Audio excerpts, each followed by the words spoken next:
Bom, então, a nossa aula está sendo gravada, né? Nossa aula de risco, gesto e marca, dia 11 de março de 2022. A gente está aqui, né, com essa aula aqui, dentro do terceiro módulo que foi definido para a nossa disciplina. O primeiro módulo, a gente trabalhou noções básicas de desenho, né, como composição, entender o desenho como linguagem, possibilidades poéticas, limites do desenho.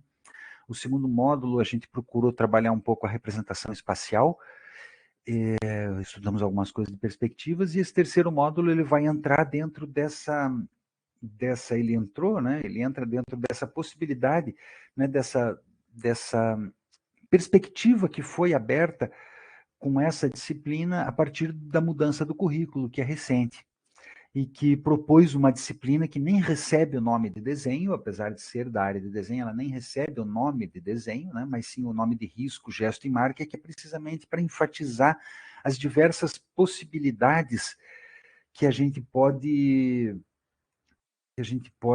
pensar a partir da prática do desenho, né? Vamos falar nesse sentido assim. E na aula anterior a gente trabalhou um pouco a questão do corpo, um pouco a questão como que o corpo, num sentido performático, né, por meio dos seus gestos, por meio da sua movimentação, obtém algum resultado. Foi esse o ponto assim daquilo que a gente falou, e aí a nossa atividade ela vinha, né, de encontro com isso, que era precisamente essa extensão do corpo num sentido de aumentar os erros, né, quando a gente segura aquela coisa do ângulo que eu expliquei, a gente segura na ponta da vareta um errinho, né, um erro entre aspas, né, mas dessa diferença, né, aquilo que a gente concorda como um erro, como um desvio, num movimento, né, num espacinho pequeno, quando ele fica estendido, ele ganha uma área muito maior. É proporcional sempre, porque é o mesmo ângulo, mas tem uma área, uma dimensão muito maior. Então, tira muito o controle daquilo que é o executar esse desenho. E aí, né, por isso, na minha ideia, pelo menos, ele provoca uma evidência naquilo que é a característica de cada um de vocês, de cada uma de vocês. Quando a gente tem essa evidência desse desvio, porque vamos falar assim, esse desvio daquilo que a gente pensou, não, eu olhei lá o capacete da minha bicicleta e eu vou desenhar perfeito, igualzinho ele é, etc e tal, e quanto melhor ficar, mais igual ficar, melhor, etc. Mas mesmo assim, a gente sempre tem algum desvio, alguma diferença, e é esse o desvio, por mais preciso que fique, e por mais impreciso que fique, existe um desvio, e a busca era dar evidência a isso, precisamente porque isso é vamos dizer, o que o Duchamp até chamava de que era o coeficiente artístico da obra, né, que é aquilo que o artista, aquilo que o artista coloca nessa obra num sentido de transformar essa obra. Então, né, aquela atividade se voltava para isso, e hoje a gente vai aproveitar para falar um outro assunto, né? Vamos pegar essa questão, essa ideia, né, da linha, né, e essa divisão risco, contorno e cisão, né, para tentar entender o desenho, a atividade desenho, numa, dentro de uma amplitude um pouco maior do que essa que a gente costuma entender como desenho, né, como essa ideia de uma representação. E a gente vai falar nessa aula de hoje, esse conteúdo de hoje, daquilo que é uma questão colocada dentro da arte contemporânea para as várias linguagens poéticas, né, que também acabou, né, de certa forma, sendo colocado para o desenho em si, que até então não era exatamente como uma linguagem poética, mas sim como uma disciplina auxiliar, vamos entender assim, né, de base de conhecimento para o desenvolvimento de pintura e escultura, ou de gravura, ou seja lá o que fosse. E a gente vai falar precisamente sobre isso hoje, né? Mas dentro ainda dessa, né, entender o que é exatamente essa noção de campo expandido, é entender que cada uma das linguagens poéticas, seja o desenho, seja a pintura, seja a escultura, seja a performance, seja aquilo que for, ela passa, e a performance até vem dentro, né, dessa ideia de uma de um campo expandido, mas essas linguagens tradicionais, elas passam um pouco daquele campo tradicional no qual ela dialoga. O que isso quer dizer?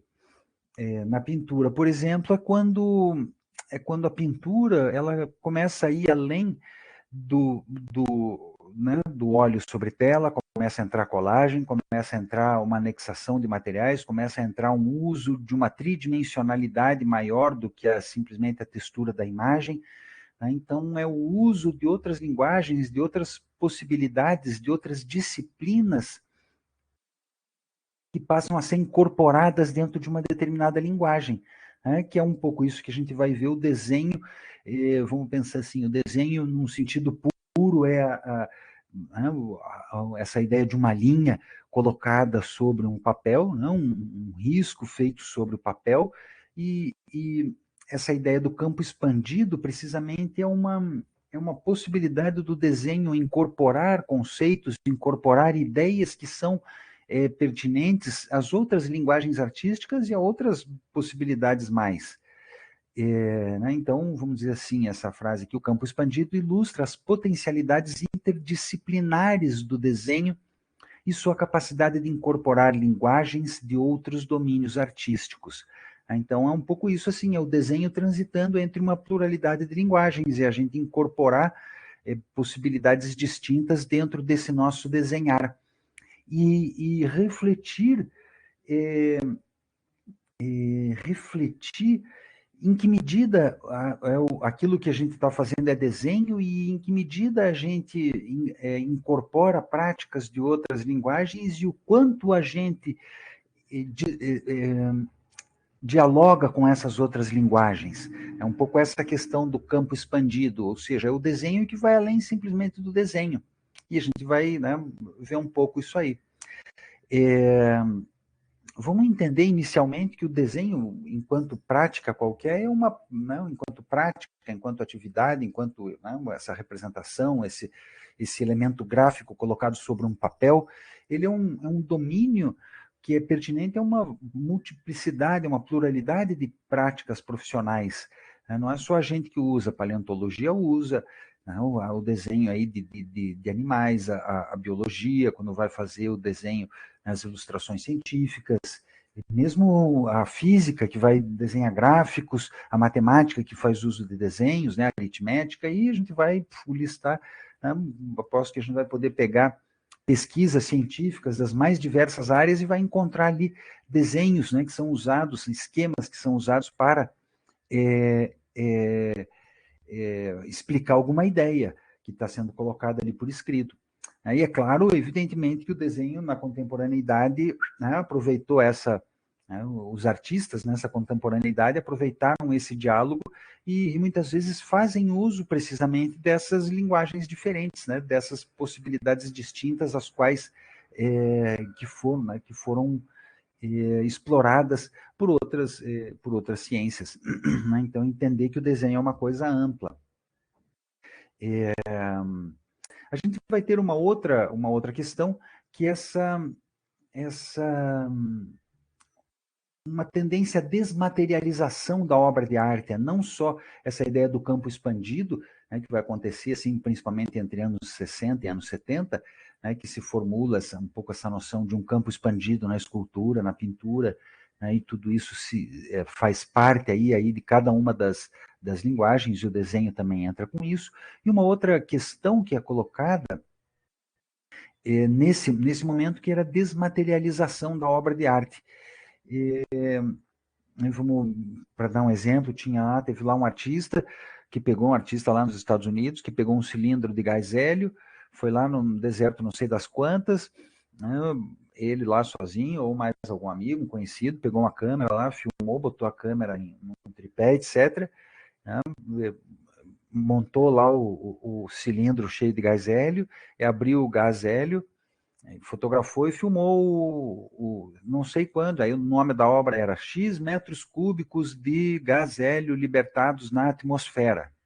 Então essa era a obra dele, aí ele guardava aquele cilindro, levava lá, devolvia para onde ele tinha alugado, etc. E pronto, ia-se embora. É um gás inerte, não faz mal nenhum, etc, etc. Mas essa ideia de uma desmaterialização, Tinha lá um artista, por exemplo, que ele foi lá para uma obra, a galeria chamou para uma exposição coletiva, etc. Aí a obra dele era 1 metro quadrado de reboco da parede da galeria removida. Ele foi lá na parede da galeria, marcou certinho assim 1 metro quadrado, 1 metro por 1 metro, e quebrou a parede, não quebrou a parede inteira, mas removeu uma camada, né, do reboco da parede da galeria, e a obra dele era aquela desmaterialização, né, da parede da galeria. Então, na medida em que a gente tem essa mudança, né, tanto no campo expandido como na desmaterialização da obra de arte, é, é, isso contribuiu de uma certa forma para a aceitação, para o entendimento do desenho como uma linguagem poética, porque muitas vezes aquilo que se tinha sobre a obra era um registro, era a ideia do artista, que ele foi lá, fez uma série de desenhos dos seus rascunhos e tal, e aqui ele passou a ser o único registro que se tinha daquela obra, que eram as informações que ele tinha colocado sobre aquilo. Então, esse é um momento no qual o desenho começa a ser entendido aí como também uma linguagem, né, uma possibilidade de uma linguagem poética, que é o que aconteceu, essa mudança, né, nos anos 60 e anos 70 na arte. Na própria percepção do que é o objeto artístico, o que é um objeto de arte.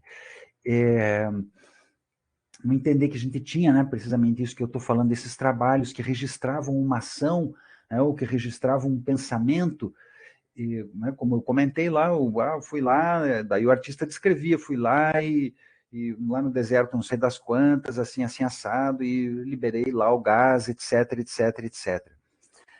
Ou o outro tinha uma ideia de montar uma coisa, montar uma exposição, etc. Ele fazia lá, montar uma instalação, ele fazia lá os seus rascunhos, os seus desenhos, os seus diagramas, para poder explicar sobre como viria a ser aquela obra. Então, esse uso dessa linguagem, né, que tornou, então, colocou o desenho, né, precisamente como um meio para expressar essa arte como ideia, né? Então, esse processo de desmaterialização que transformou a arte em ideia, né, que é colocado enquanto pensamento, o desenho que passou a ser a forma de expressar esse pensamento. Então, nesse sentido, ele ganha uma força muito grande poética nesse, nesse âmbito artístico, enquanto linguagem, e não mais como disciplina auxiliar, disciplina básica para um pintor aprender, né, conforme a gente conversou lá no começo do semestre, explicando que tinha lá a academia, e que aí tinha as práticas de desenho, o artista tinha que desenhar, primeiro os bustos, desenhar a natureza morta, busto de gesso, essa coisa toda, depois passava a desenhar não sei o quê, tinha toda uma hierarquia no que né, o artista, quando era considerado como completo, conseguia fazer, o artista experiente, acho que começava pela natureza morta, né, tinha toda essa hierarquia nessa lógica, né, e o desenho passa, não, sai desse entendimento de uma base, de uma disciplina básica, que não era uma linguagem poética, e passa a ser essa linguagem poética, e toda essa mudança, né, se refletiu precisamente aí que a gente vai encontrar nos museus e nas galerias de arte, na crítica, é quando começam a aparecer, então, os museus começam a ir lá nos seus gabinetes de desenho e fazer curadorias nos seus gabinetes de desenho e fazer exposições temporárias, né, com desenhos. Então, começam a organizar essas exposições com desenhos como obra, como parte de uma obra do artista mesmo, né, e colocando isso tudo, mesmo aqueles desenhos antigos que tinham sido produzidos como estudos para obras, né, ou um puro estudo, né, para alguma coisa, ou um estudo para alguma obra especificamente. Então, tem toda essa mudança no pensamento institucional naquilo que diz respeito sobre o que é desenho, o conceito de desenho. Então, ele deixa de ser, como eu colocando nessa frase aqui, ele não é mais um trabalho auxiliar de pesquisa, ele pode ser um fim em si, né, como um fim do objeto. A gente pode simplesmente produzir um desenho como obra de arte, e não mais um desenho como estudo para uma pintura, ou para uma escultura, ou seja lá por que fosse. Né? Então, começa a ser aceito institucionalmente como trabalho artístico e não só como uma expressão secundária. Né? Então, tem essa alteração aí no desenho a partir dessa contemporaneidade. E aí se tornou, né, nesse sentido, nesse momento, um foco principal da arte contemporânea, precisamente por isso, porque era por meio de desenhos que a gente tinha acesso às obras, aos pensamentos, às ideias dos artistas, né, dessa parte de uma obra desmaterializada. De um modo geral, e aí essa né, quando o desenho entra enquanto como poética, justamente por ser essa coisa de um estatuto considerado inferior enquanto linguagem, né, e ainda é, se a gente for ver quanto custa, a gente vai numa galeria e vai ver o preço de uma pintura, e vai ver o preço de uma gravura, e vai ver o preço de um desenho, a gente vai ver que o desenho não tem o mesmo valor que uma pintura, a gravura a mesma coisa, pela quantidade, etc. Mas ainda existe essa... E já só o desenho não tem essa coisa da quantidade, o desenho é único também. Né? Então, ainda assim, né, existe uma certa hierarquia. Né? Se a gente for aí observar aí no mercado de arte, as pinturas têm um valor maior, de um modo geral falando. Né? Então, ela acaba tendo esse estatuto um pouco inferior e acaba sendo precisamente essa linguagem que foi bastante adequada para essa exploração dessas coisas que foram reprimidas, né? Dessa autenticidade de uma expressão, uma coisa narrativa, trazer o irracional, trazer aquilo que é produzido sem regra nenhuma. Né? Então, precisamente, foi uma possibilidade poética que se abriu para né, uma pluralidade de tudo aquilo que as pessoas tinham vontade de fazer. E vocês, não, é assim, sabe? Essa é a minha linguagem inicial, né? Não precisa ser essa ideia da pintura acabada, né? Mas essa é a minha linguagem, assim, né? É isso que é produzido, é isso que é organizado, essa é a minha expressividade. Né? Então, vamos entender que o desenho dá vazão, dá vertente para essas possibilidades, né? de expressividade individual que é colocada aí nesse momento, né? Como aquilo que não tem regra, né? Não tem muito como fazer aí. E aí, em princípio, aqui vou mostrar alguns desenhos para vocês, tem esse aqui do Delacroix. Isso aqui é bem, né? A gente pode verificar claramente que é um estudo de uma obra, né? Um estudo que ele estava fazendo, são rascunhos, linhas bem soltas e tal, né? Mas é um estudo que ele estava produzindo para alguma obra e né? Essa linha solta, esse risco absolutamente rápido e solto, a gente vê como ele vai, né? Então constrói as figuras e ainda assim ela tem uma força poética, mas ainda assim é importante a gente ver essa liberdade no uso da linha, né? No uso do risco, que é o ponto sobre o qual a gente vai estar falando aqui hoje. E a gente pode ter, né, desde uma coisa, vamos voltar assim, simples, né, nesse sentido da colocação da linha, só que preenchendo um espaço, né, de repetição da linha, de sobreposição de linhas na construção das figuras, ou, e absolutamente pelo contrário, vamos pegar esse desenho aqui também, absolutamente, né, simples e resolvido com pouquíssimas linhas, né, e com pouquíssimos detalhes. Não é anatomicamente perfeito, ele não é, né, não tem nada disso, não tem essa preocupação com aquilo que a gente enxerga, né, mas é um belo desenho, uma força expressiva linear muito grande. E aí vamos pegar alguns outros mais aqui, vamos ver esse desenho do cliente, por exemplo, né, também como a gente tem essa linha, né, que contorna aqui, que desenvolve a figura, e essa repetição da linha, e essa quase que transformação da figura em um puro elemento visual, que é um pouco como a gente vai enxergar né, esse desenvolvimento aqui. Eu acho que até já mostrei esse desenho aqui para vocês, né, esses do Clint, né, que é precisamente essa linha que vai dissolvendo o corpo, né, que vai dissolvendo as figuras e que vai se transformando já mostrou, né? Sim, sim. Pois eu acho que eu gosto tanto do Clint que eu acabo sempre repetindo, né? Porque de fato é um desenho belíssimo e é uma linha muito solta, né? Uma linha muito, né, muito livre sendo colocada aí e que desmancha a figura. Mas eu acho que a gente pode ir além, deixa eu ver aqui, né? Vocês devem conhecer, já devem ter ouvido falar dessa obra aí, é a Noiva Despido pelos Seus Celibatários mesmo, né? Ou O Grande Vidro, do Marcel Duchamp, ele está lá no Museu de Pasadena, na Filadélfia, se não me engano. Eu vou arrumar, um dia eu vou arrumar um monitor para arrumar todas as referências aqui das obras. Vou pedir monitor para fazer esse trabalho aqui para mim, arrumar todas essas referências desse meu slide de risco gesto e marca, que quando eu fiz eu não tive condições de colocar as legendas aqui precisas. Vou pedir uma monitoria e vou colocar isso especificamente lá como atividade. Vamos ver quem que vai ter coragem de trabalhar, fazer essa chatice aí. Mas, assim, aqui eu ainda não tive tempo, eu peço desculpas, mas de qualquer maneira é uma obra bastante conhecida, ela está acho que é no Museu de Arte da Pasadena, na Filadélfia. É que eu gosto de colocar as referências bem certinhas, né? Eu acho importante que elas estejam, né, claras, para vocês saberem também que é importante a gente ter a referência colocada de maneira correta, né? Mas essas daqui, elas foram, eu acabei fazendo elas, né? A gente vai fazendo com o tempo que a gente tem, mas eu acho que a gente pode aperfeiçoar aí mais para frente. Obrigado aí, Lucas, pelo apoio aí, mas a gente gosta de uma coisa. E mais para frente vocês vão ver algumas que estão mais elaboradas, estão com as legendas todas bem certinhas assim. Entendem? Pois é, pois é. Mas é importante, ainda mais aqui como professor e no ambiente acadêmico, essas referências, elas são sempre muito importantes, né? Mas eu quero colocar essa obra aqui precisamente do Marcel Duchamp, porque ele ficou anos fazendo essa obra, né? Ele diz assim que ele começou e ele, né, ele ficava ali, esse troço ficava ali parado, e ele mexia um pouco, fazia isso, fazia aquilo.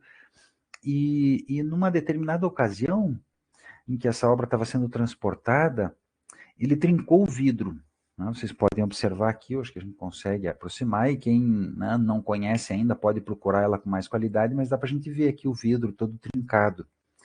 E o Duchamp, ele, claro, é uma montagem, ele poderia muito bem ter trocado de vidro, né, ter colocado um outro vidro aí e mantido a parte interna, isso não mudaria nada, ele não perderia nada com a obra, mas ele optou por manter esse vidro quebrado, precisamente.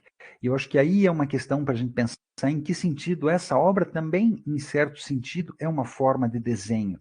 E aí a gente vai poder recorrer a uma série de detalhes. Essa parte aqui superior, ela não tem, né, nada muito reconhecível, né, uma mancha aqui que ele faz, acho que é com chumbo derretido, alguma coisa assim. Mas nessa parte que seria a noiva, né, mas nessa parte aqui inferior, a gente percebe como ele dialoga de maneira muito forte com o desenho.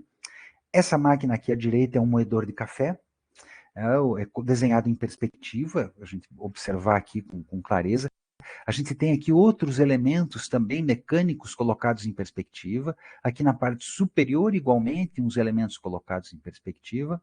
Aqui, se a gente vê, a gente tem um cubo, ou não é bem um cubo, eu acho que seria será um cubo alongado, um prisma, né? Eu acho que é o nome desse sólido, um cubo em perspectiva cavaleira, né? Uma perspectiva mecânica, não, perdão, ela é com um ponto de fuga, né? Mas de qualquer maneira ela é aparentemente, ou não, é assim, ela tem um ponto de fuga, né? Mas ela é uma perspectiva mecânica que tem essa face aqui colada, e esses moldes aqui de roupa, né? Esse aqui ele já tinha feito uns outros trabalhos, que ele pegava esses desenhos de molde sabe, esses negócios para fazer roupa mesmo, né? Esses moldes de papel que o pessoal tem para depois cortar os tecidos, etc. Então são aqui esses moldes que era uma coisa que tinha em revistas, etc. Então, além desses elementos remeterem de maneira muito grande para a própria ideia do desenho, ele incorpora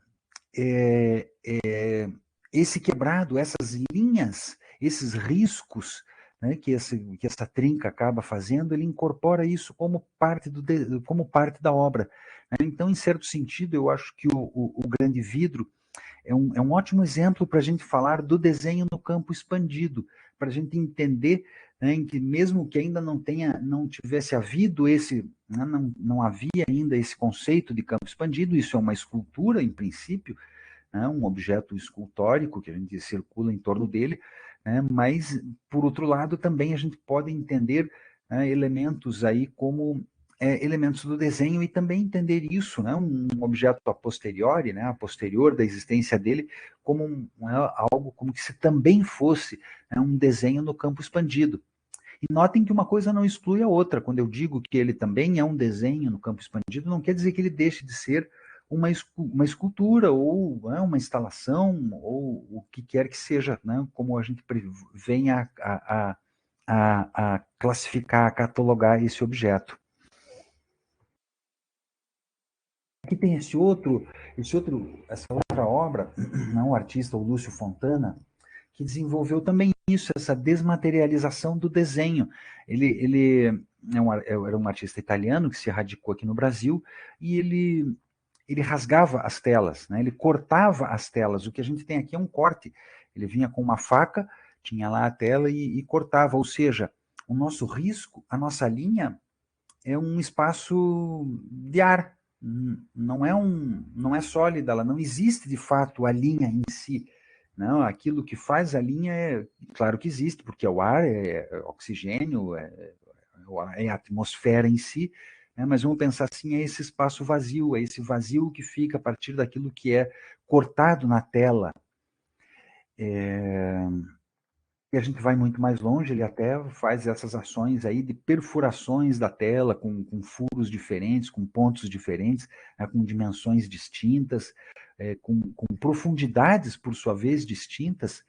Então, ele coloca o desenho também como uma, uma, uma ação, em certo sentido, né, como uma ação performática. Para quem ainda não imaginou aqui, vamos dizer que a nossa atividade de hoje vai ser muito parecida com isso. Né? Eu acho que aqui não é exatamente o caso, né? Mas vamos pegar esse desenho do Polo, que ele está derramando a tinta. A gente não vai derramar tinta nenhuma, né? Mas a ideia, o que a gente tem aqui é um pouco essa figura construída com uma linha contínua, né? Como se fosse uma linha que não se acabasse. Né? E a ideia da atividade de hoje vai ser essa: vocês vão ter que desenhar sem tirar, né, o lápis e a caneta do papel. E é um pouco esse, né, o desenho que a gente tem aí do Polo, que é essa construção de uma figura, né, por alguma coisa que é um pouco essa linha ininterrupta, né, essa linha que vai, que segue, que faz o corpo, e depois vai para a perna, e faz a perna, e depois volta para cima da perna, e vai na outra e tal. Né, mas essa espontaneidade colocada nessa linha, né, pintada, nesse caso aqui, da tela. A linha é usada aí de formas distintas, né? A figura construída basicamente pela linha, né? Nesse caso aqui com linhas duplas, é a proposta aqui desse artista contemporâneo, né? Construir linhas duplas, fazer aí os contornos, né? Não só com uma linha, mas com duas, né? Ou seja, é uma possibilidade poética que esse artista aí explora. Também exploração, né, de paisagens, mas só pela construção, né, de pequenas linhas.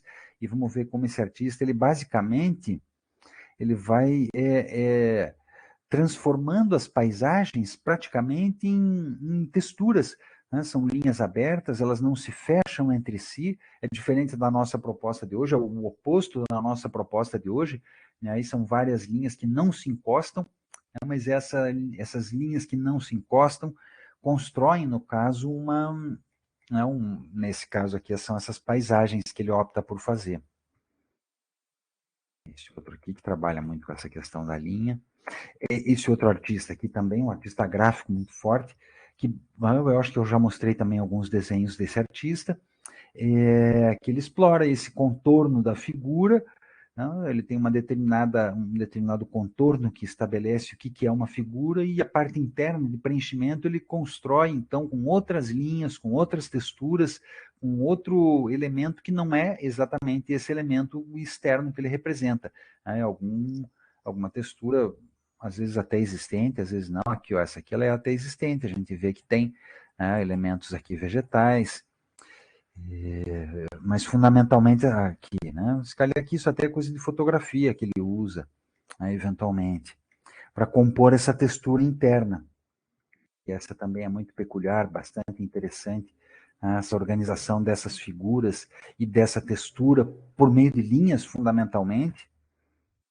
E essa artista aqui, eu acho que eu já mostrei também os desenhos dela, como ela usa essa linha de maneira muito livre, muito solta, né, nesse processo de organização de um pensamento. Então, vamos entender isso como uma obra também. Né? Esse livro dela, isso é um Moleskine, né? Esses caderninhos de papel branco, né? Que ela vai, então, faz as suas anotações, né, do que é a obra dela, esse trânsito dela por uma cidade, por um determinado lugar, o que aconteceu na vida dela, as pessoas com quem ela esteve, as coisas que ela viu, certo?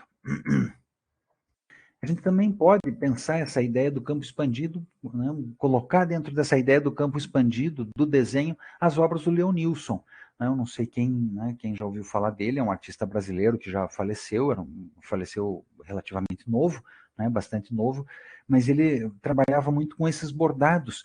Então ele pegava objetos, né, tecidos, fronhas, esses saquinhos que ele fazia às vezes, né, com tecido de veludo e tal, e bordava, né, esses elementos com linhas, com letras, com objetos, com figuras. Então, a gente pode pensar esse bordado, essas linhas, esses pontos, também como uma forma de desenho, né, como possibilidade poética do desenho.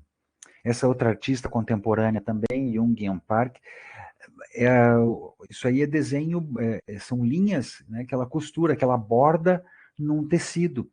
E o trabalho dela era, né, precisamente expor esses dois lados do tecido, a frente e atrás, e ela escreveu, né, uma carta para a mãe dela, né, o mom e tal, e aí a obra dela era é, essas letras bordadas no desenho, e ela expunha, precisamente, vamos voltar aqui, precisamente esse lado avesso do desenho e como ele tinha uma força poética, e esse lado avesso aqui do desenho, né, é, com essas faltas de identificação do desenho, né, daquilo que é o reconhecível. Então é um pouco isso, acho que essa é a última mesmo, exatamente. Era um pouco essa questão para a gente falar hoje, né, sobre o campo expandido e entender, né, o desenho dentro desse campo expandido. Vamos deixar nessa do Eunilson, que eu acho ela muito bonita, e essa textura de veludo aqui é particularmente bonita. Então vamos encerrar aqui já a nossa gravação.